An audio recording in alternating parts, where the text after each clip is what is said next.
Many people said, oh, when you coach the Maggies, that's what footy was all about. You couldn't wait to get to see your team quick enough. And win, lose or draw, you walked out the place, yeah.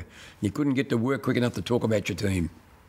I was the first one at Collingwood who actually got in a position like that, who wasn't a Magpie person, but they were fantastic. And I felt that the players really responded great. And I suppose with the results that we had, the supporters were that way also. And I remember saying to the players, history and tradition's fantastic. It's great to belong to a club that's got, say, a proud history, but that's in the past. You've got to make your own. Maggies were on the bottom of the ladder, and I was hoping, and I think I was right, they would be self-motivated to finish the bottom of the ladder for the first time ever, this great club. And they went from bottom to top. It was absolutely sensational. So what was your plan to achieve that? How did you... Well, I just felt that we had to train a lot harder than what they obviously had been. And as everybody's aware, I'm very, very keen on the fitness side of it. And I suppose the Tigers trained very hard and had a very great success record and, say, a lot of premierships along that line. And I think the players were expecting something like that because they obviously, it's not nice finish on the bottom of the ladder.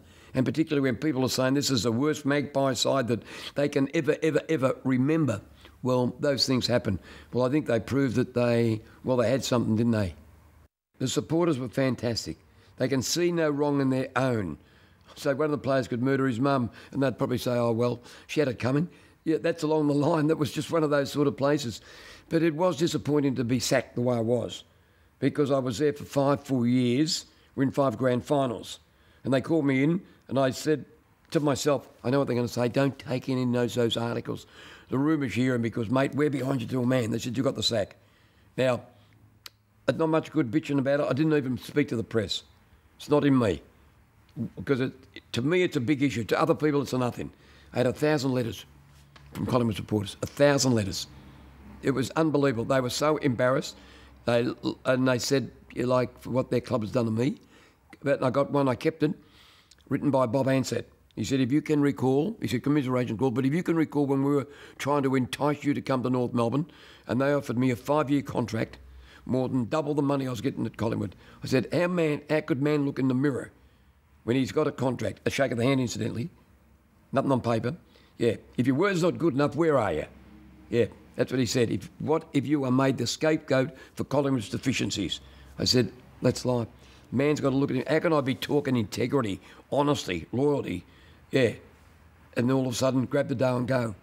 And it was ironical too, when we got beaten the very next day. You wouldn't believe this. I get up to go for my run at 6 in the morning. The Richmond officials out in the car. Come back to Tigerland. We want you back, name your own price. That's what they said. Yeah, I've just been beaten in the grand final. We've just been beaten in the grand final. I can't go. I'm on contract. Shake of the hand. I don't joke and I don't tell lies. That's exactly the way it was, yeah. And I got sacked probably 10 weeks into the following season.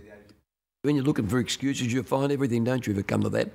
And a lot of the players who probably weren't big performers in the big games, they got something to put the blame on.